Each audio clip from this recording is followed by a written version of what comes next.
So this is our Avengers Endgame spoiler talk. There's a reason I call it spoiler talk, because you talk to someone else about it.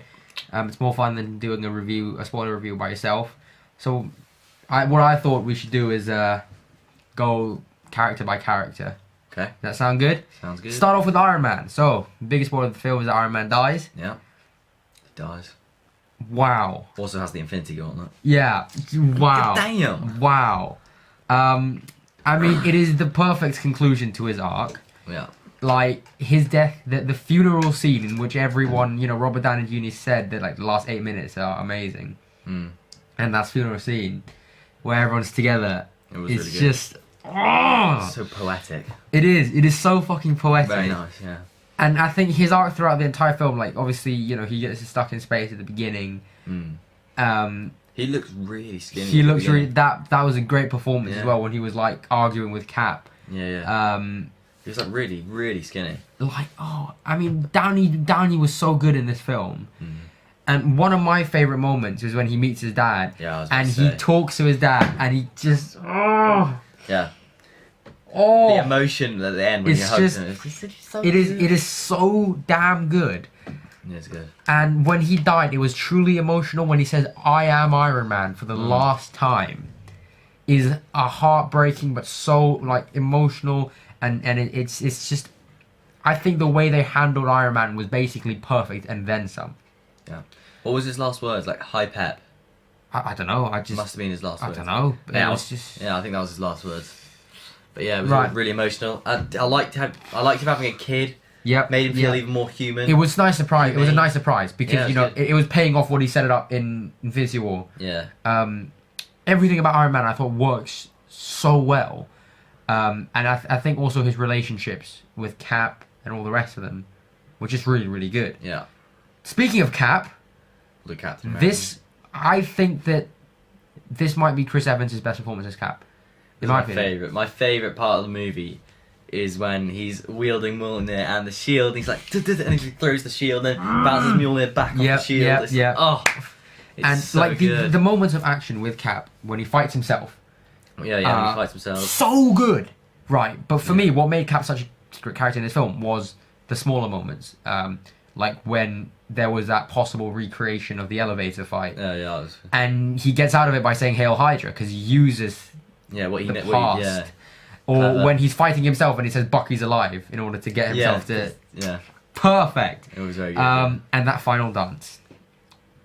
It is, in my opinion, the perfect final shot, the perfect ending to the film. this chunk of the MCU. I know. I don't know what's gonna be like afterwards. It's just I mean, like, it is just like the dance at the end. The dance at the end. The look into the eyes. And It reminded me a lot of The Shining, because those of you who have seen The Shining know that there are elements of time travel, if you will, and it's that kind of jazz music at the end that really kind of makes that moment and this film feel more than just an MCU film, but just a moment in film history, not just superhero films. That is the effect that it had for me, and I just really, really liked the character of Steve Rogers in this film. I thought he was pretty much perfect. When he went back to see Peggy in time with Tony. And there's something else I want to point out is that the way that they chose the teams was very meaningful. Because Rhodey and Nebula was interesting to watch. half machine. Well, we're pretty much both like half exactly, machine, half exactly. human. I really liked how Nebula worked. Yeah. Also, one more thing about Cap. I was thinking about this when we were coming back from the cinema. I was thinking, if he didn't see Peggy in the past, would he have done? I think he would have. I think he would have gone back. Oh, okay. It's just kind of Poetic. poetic. It's so fucking poetic. Oh my god. Right. They did a good job. Like, okay, let's talk about Thor. So in my non-spoiler review, I said that I didn't really like what they did to Thor. We got Fat Thor, and it's funny, and it, and within the character himself, like the guilt, the rest of it, it makes sense. And in a way, it feels like something someone like Taika Waititi would do, to do Fat Thor. But he also, I thought, but like in Nordic mythology, Thor is like a large. He's a large guy. person. Yeah. So when he had like the beard, like, and it was tied together. He looked like a proper Nordic He looks like a god. Norse god. He looks a bit like Odin, Yeah, right? he looks a bit like Odin. But for me, Thor in many ways perfectly balances funny and serious. That's something Chris Hemsworth has always been able to do. And with this one, it was kind of leaning more towards funny. Yeah. And, you know, because Thor was such a serious character. It was quite good. And you see him fucking decapitate Thanos at the beginning. So, how was quite good. I quite liked the scene with his mum. Oh, wow. Really good. Wow. Can we just take a moment to talk about all the little cameos? Tilda Swinton, Robert Redford, Rene Russo, Natalie Portman, and so many more. Fucking the director was in it. Yeah, Joe Russo. I think it was Joe Russo. I mean, I knew that Tilda Swinton was going to be in the movie, but the moment Robert Redford rocked up, I was like, they are taking this shit to the next level. Because it's Robert Redford. And, mad. I mean, just couple more things about Thor. The Mjolnir stuff, it's all fun and good, you know, he's using 2 hammers and he's like, take the small one, all the rest of it. The moments were amazing. It's just...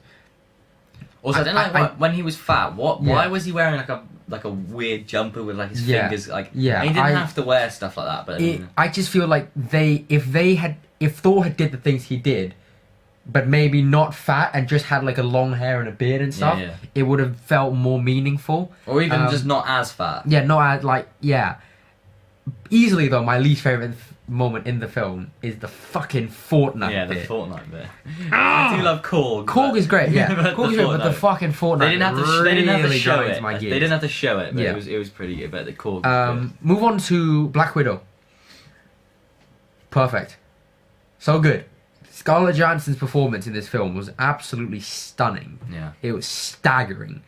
And I Her think... emotional range throughout the thing was so good. And the way that she died, like, it you know, was pretty perfect. I called it. Yeah. Well, I didn't call that she was going to die. I had no idea that she was going to die. Someone was going to die for the Soul Stone. That just had to happen. But, yeah, I called it that she was grappling her Hawkeye. But I thought that her death was a lot more impactful than Gamora's, in my opinion. You know, because they both died on Soul Stone. And, like, the performance, because she doesn't have a ton to do in this film. Yeah. But Scarlett Johansson really brought it to every single scene. Yeah. I really liked them fighting before they did it. They had a nice fight, a brief, nice, you know. Like the callback to Budapest. Yeah, Budapest comes up a lot in this. I want to see what happens in Budapest. Maybe in the Black Widow movie they'll show us what happens at Budapest. Hawkeye was amazing. Hawkeye was a really good character. Talked briefly in the non-spoiler about a long take sequence, and great. From a directorial point of view, that is one of the most impressive feats of filmmaking we've seen, like the most dynamic and interesting we've seen in the MCU in a while. You felt his pain in the first scene in the film. Oh yeah, when he's like honey, and then he turns around and it's all like handheld and it tracks him around, and then when he's running, the camera's like shaking like that. It was like really and it's a nice contrast as well to the long take scene in Japan, in Tokyo, where it's like smooth. It's all smooth because it's like he's confident and he's like ruthless. But wow, that was great. Hulk, I thought was. I didn't really. You didn't like it? Okay, go on. I didn't like Mark Ruffalo Hulk. I thought it was really cheesy.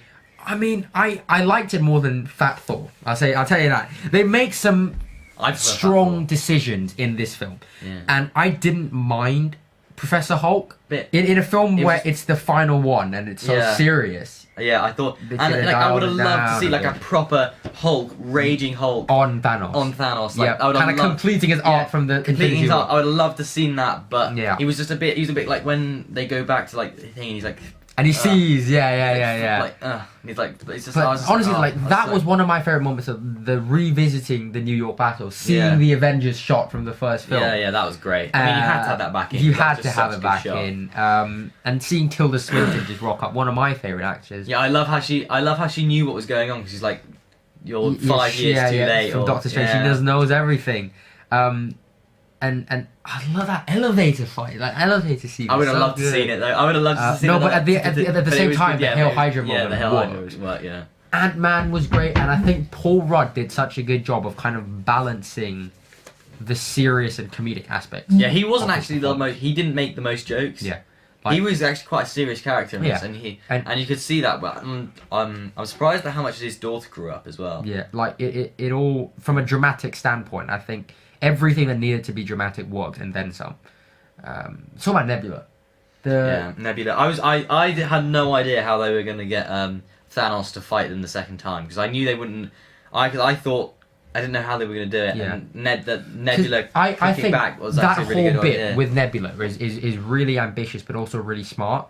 Yeah. And it gives It developed the the future Nebula, so the one that you see, the ones from Infinity War. The owl. Yeah, owl. R1 much better, and it also shows her relationship with the past. But also, her past, Gamora. but also shows her past one as she'd do anything to please. Oh yeah, Thanos. I also like the And fact it's just that they brought back Gamora and Loki without having it feel like lazy. and also they didn't Take it with them or whatever. Yeah. They didn't like steal the scene or something. They were just They were there. They were there. What I would have liked though, and this was kind of hinted at, but if missions wise, they had brought Thor to New York as well, and he got to see Loki one last time. Yeah, that would have broken my heart. But I think his mom. Oh, wow, that was so good. And then let's talk about Thanos. Now, in my opinion, I didn't love the direction they went with Thanos. Now, I didn't mind if they kind of decapitated him. That opening scene I was like, what? Awesome. That was awesome. When the Hulkbuster comes out. Burst out, Captain Marvel comes in, like incapacitates him and all the rest of it. Perfect. But I kind of cut off his arm. It was Thor cut off his arm and then cut off his head as well. But what I love, because, you know, the Thanos from Infinity War is such a beautifully complex character. And let's say that's our Thanos, right? Yeah. And they killed our Thanos off quite quickly. Then the other Thanos felt like a shallow villain. In my opinion, he didn't feel that he didn't have as much depth to him as because he hadn't gone through. He didn't have the death of Gamora. He didn't have the death of Gamora. But it just felt like, okay, I'm not doing this for the universe anymore. I'm just gonna kill the Avengers just cause. But no one's ever competed with him. Yeah. So when that first time when they like start beating him up and they start winning, he's like, oh well, I'm just gonna screw all of you. I will say though that the Thanos scene in the farm was beautifully done. Yeah, it was really good. The limp and the farm, and it was really good. It was looked really good. That shot. It was really good cinematography. Like they've really stepped up the cinematography. There are some gorgeous shots. Yeah. The one that you said with Captain America Cat with the shield looking up on the Thanos ship. I really liked Wakanda at night. That final bit with T'Challa and his mom and his sister. We'd never really seen it at night. It reminded me a lot of the Padme funeral in Naboo. I was gonna say it reminded me a lot of it reminds me a lot of the Star Wars when Padme is about to be assassinated. Like all those lights. Oh yeah. It reminds me a lot of that. No, it is really beautiful. So now let's just quickly go through some of the other characters that come back. Smaller characters. Let's talk about our final battle. No, wait, but it's just let's talk about the final battle. Oh, so good. So, you know... What do you think? Better than Civil War? Yeah, I mean... Better than Civil War Final Battle, I mean. I would say that it's not as... I don't know, like... No, I think it's more emotional in this one, but the action's not as good in this one as it is. Do you think the action isn't as good? I mean, I don't know. I thought there was like little bits from the whole movie that if you didn't watch the movies, like the instant kill bit, you wouldn't have got it, and I quite like that. I think that, you know, and like on the left, on your left, yeah. and then that was my favourite line of the whole movie. I love that line. But I think because Doctor Strange, Spider-Man, and Black Panther are all characters who are in a way going to lead us into the next phase. Yeah, they're going to be the. I was hoping for more. I thought Doctor Strange had some nice moments, like the one bit, you know, when he. Oh yeah, exactly. Yeah. But I wanted. I kind of thought Doctor Strange. You didn't see him really take on anyone. You just saw him like Because manipulate. if they wanted to go full epic, like, because it is epic, don't get me wrong. But if they wanted to go, they should have just had like a Lord of the Rings level fight. No, I would have loved. The beats. Would have loved.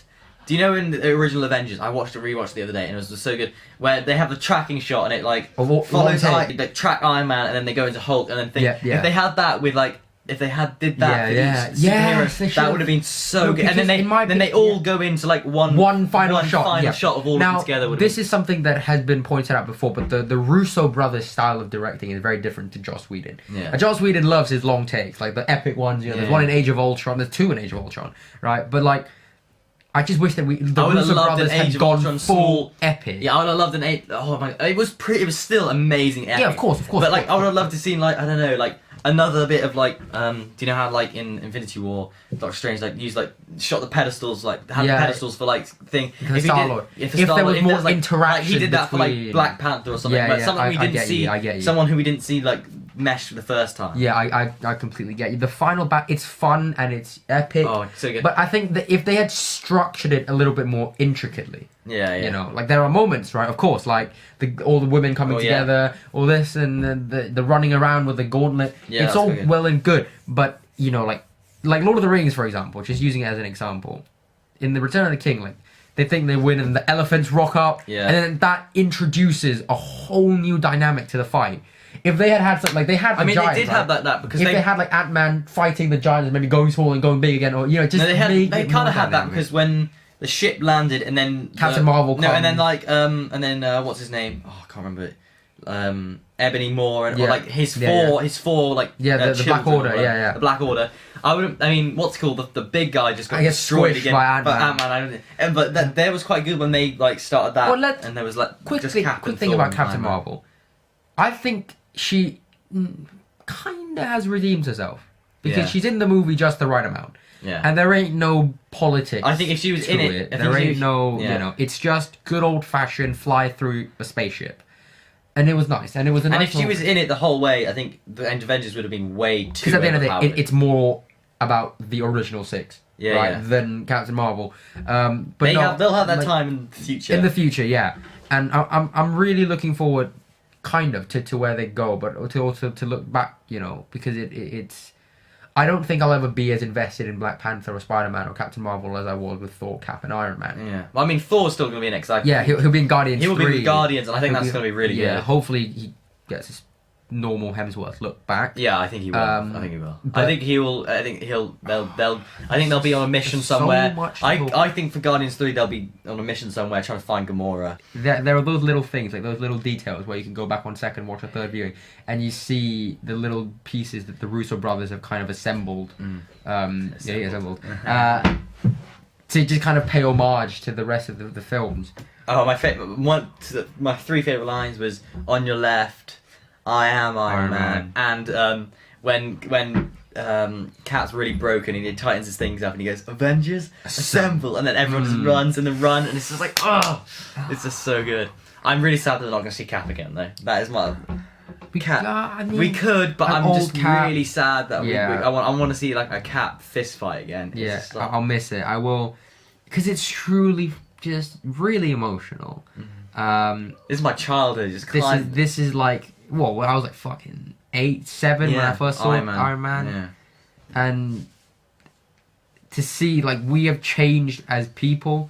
We have grown, you know, like, with these characters, you know, like, each MCU film, I can relate it to a moment in my life. Yeah. And Endgame is just, like, the culmination of all of that. I loved it. So good. It ain't perfect, you know. Like there are structural flaws, there are this and that, but screw that. I mean, come on, this is it. It all built. It was it. It's all been leading to this. I just think that everything about this movie, it might be flawed, and the time travel logic and all of it might not be super logical, but at the end of the day, this is a movie for the fans. Oh, I got another one. Every decision, every beat, every moment is done to satisfy and pay off everything. Let's wrap this up by talking about the final kind of end credit sequence, right? Because they started it off directed by Joe and Anthony Russo and all the rest of it.